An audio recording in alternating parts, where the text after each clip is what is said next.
नमस्कार, मी नागेश शरणागत आज पुन्हा आपल्या सर्वांच्या भेटीला आलो आहे। येत्या 18/5/2025 रविवारला परमपूज्य परमात्मा एक सेवक मंडळ नागपूरचं निवडणूक आहे आणि या निवडणुकामध्ये 5 पॅनल उभ्या झाले आहेत आणि 5 मधून आपल्याला 15 उमेदवारांना निवडून द्यायचं आहे, 15 संचालकांना निवडून द्यायचं आहे आणि त्यानंतर ती 15 संचालक अध्यक्ष या पदाची निवड करणार आहेत।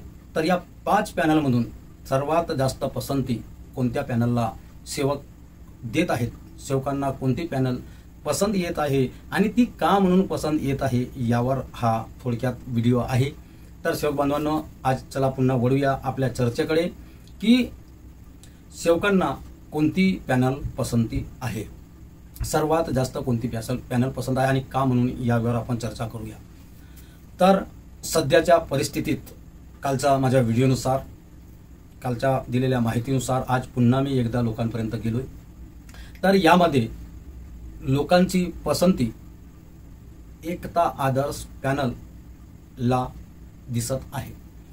मी जर 5 सेवकांना मिळालो तर 3 सेवक एकता आदर्श पॅनलकडे आहेत, जिचा चुनाव चिन्ह सूर्य आहे आणि दुसरा काल परिवर्तन पॅनलला जात आहे, तिसरा काल अमूल्य गुरुजी यांच्या पॅनलला जात आहे आणि चौथा काल क्षीरसागरजी यांच्या पॅनलला जात आहे आणि 5वा काल वैचारिक क्रांतीला जात आहे। आणि 5व्या पॅनलमध्ये माझा स्वतःचा एक चांगला मित्र आहे, सचिन येलुरे म्हणून, चांगला युवा नेतृत्व आहे।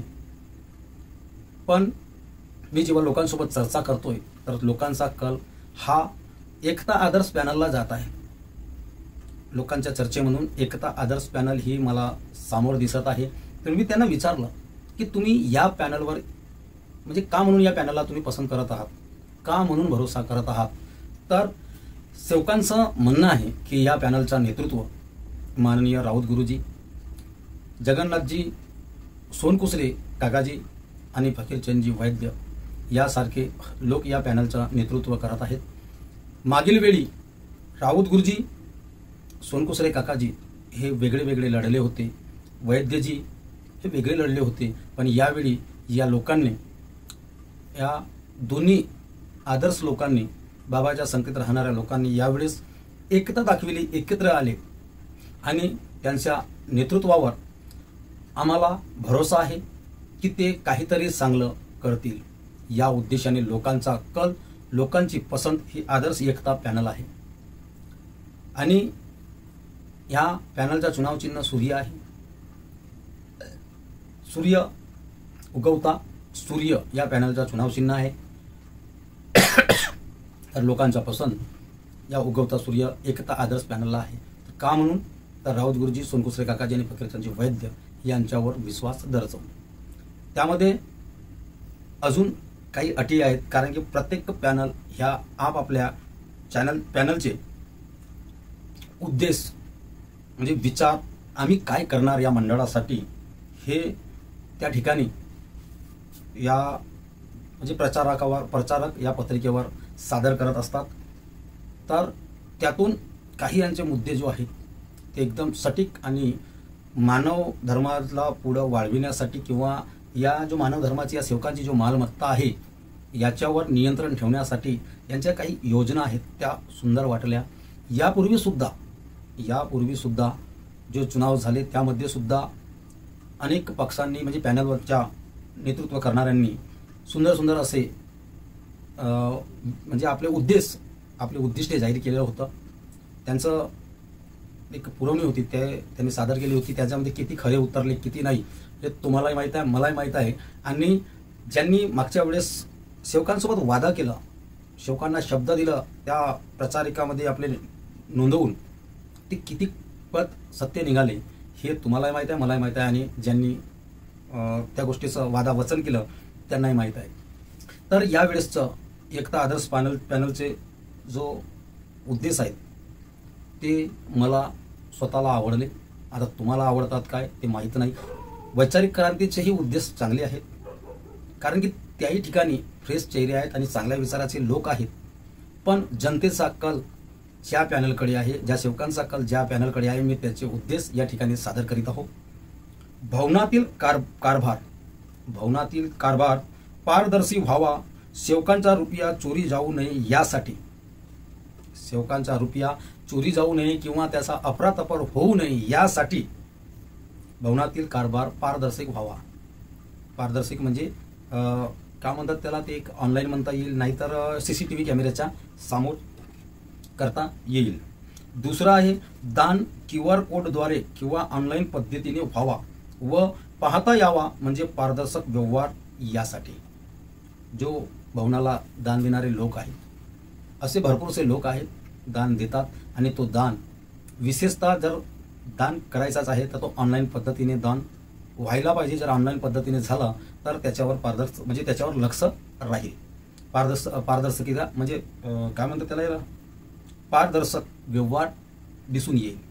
तिसरा आहे दानपेटीमधून मिळालेली मिळकत CCTV समोर त्यावेळी मोजून मंडळात LED वर दाखवून सर्वांना अवगत करणे. म्हणजे ज्यावेळेस ती दानपेटी ओपन होईल ती LED वॉलवर ती दानपेटी खोलण्यात येईल. भवनामध्ये आणखी काही बाबींची नियुक्ती करून व्यवहार ऑनलाईन करणे व व्यवहारावर लक्ष ठेवणे. चांगला आहे योजना. पाचवा आहे भवनातील आश्रम परिसर व स्वच्छालय सदैव स्वच्छ राहावा यासाठी चपराशाची नियुक्ती करणे. सुंदर विचार आहे. स्वच्छालय साफ पाहिजेत, कारण की बाहेरून सेवक येतात आणि त्या सेवकांना त्या ठिकाणी स्वच्छालयासाठी योग्य स्वच्छालय नाही किंवा जितक्या पाहिजेत स्वच्छालय त्या हिशोबाने त्या ठिकाणी उपलब्ध नाही. दर वर्षाला ऑडिट्स करून घेणे, म्हणजे जी आपला नोंदणी आहे ते नोंदणी करून घेणे चांगल्या प्रकारे. जमा खर्च आम सभेमध्ये सांगणे व अहवाल पुस्तके सर्व सभासदांना पाठवणे. चांगला गोष्ट आहे.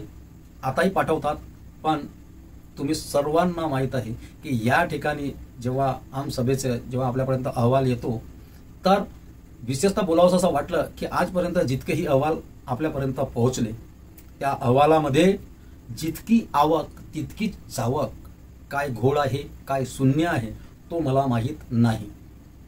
का म्हणून दाखवतात तो मला माहीत नाही, पण जितकी आवक तितकीच जावक, म्हणजे मंडळात 0 रुपया राहतो का याच्यावरही आपल्याला विचार करायची गरज आहे. आणि आपला मंडळात 0 रुपया राहू शकतो का हा तुम्ही स्वतः विचार करावा. मार्गदर्शकांचे 8वा आहे भवन संविधानानुसार सर्वांचे अधिकार बहाल करणे. अधिकार आहे हा जरी नमूद असेल, सर्व सेवकांचा त्या भवनावर अधिकार आहे. संविधानिकनुसार आम्ही त्या मंडळाचे सभासद आहोत, आजीवन सभासद आहोत. आमचा हक्काचा मंडळ आहे, पण आमच्यासोबत त्यानुसार वागणूक होत नाही. यावर पुन्हा मी एक चांगलासा व्हिडिओ बनवणार, एक अर्थानुसार व्हिडिओ बनवणार, जो तुमच्या लक्षात लवकरात लवकर येईल. 9 आहे मार्गदर्शकाचे वर्षातून 2 वेळा सक्तीचे शिबिर लावणे, तो खर्च मंडळकडे राहील. Very good. मार्गदर्शकांचं शिबिर लागणं गरजेचं आहे. का म्हणून गरजेचं आहे हे मी समोरच्या व्हिडिओमध्ये सांगणार. कर्मचारी आणि पदाधिकारी यांच्यात समन्वय साधण्यासाठी आश्रम व भवन सुशोभीकरण व सौंदर्यीकरण करणे, तो तर आहेच, पण अजून किती चांगला करता येईल यासाठी. आणि 12वा आहे मौदा आश्रमला स्थानिक कमिटी तयार करणे. सुंदर आहे. आणि त्याच्यानंतर सर्व कामामध्ये टेंडर काढणे अनिवार्य राहील. म्हणजेच हे सर्व जो कारभार आहे हा सर्व कारभार ऑनलाईन राहील. अजून काही आहेत यांचे विचार, त्याही विचारांना मी तुमच्यापर्यंत पोहोचवण्याचा प्रयत्न करीन. हे जो विचार आहेत हे विचार यांनी एवढे लिहून दिलं आहे, याच्यातला किती पालन करतात किती नाही हा मी शब्द देत नाही, पण ही पॅनल शब्द पूर्ण करेल. मी देत नाही, पण सेवकांना विश्वास आहे की ही जो एकता आदर्श पॅनल आहे त्याचा चुनाव चिन्ह उगवता सूर्य आहे. ही पॅनल आपल्या केलेल्या म्हणजे दिलेल्या शब्दाला किंवा केलेल्या वचनाला, केलेल्या वाद्याला, या शब्दांना पूर्ण करेल हा त्या लोकांना विश्वास आहे. आणि काहीतरी जसा ज्या प्रकारे एकता आदर्श पॅनल लिहिलेली आहे तशी काहीतरी एकता घडून येईल ह्या अपेक्षेने लोकांचा कल आजच्या परिस्थितीत उगवता सूर्य या पॅनलला आहे. बाकी मी यानंतर यांच्यावर अजून पुन्हा एक व्हिडिओ बनवणार आणि त्यामध्ये परिपूर्ण डिटेल तुम्हापर्यंत पोहोचवणार. आतासाठी इतकंच. सर्वांना माझा नमस्कार.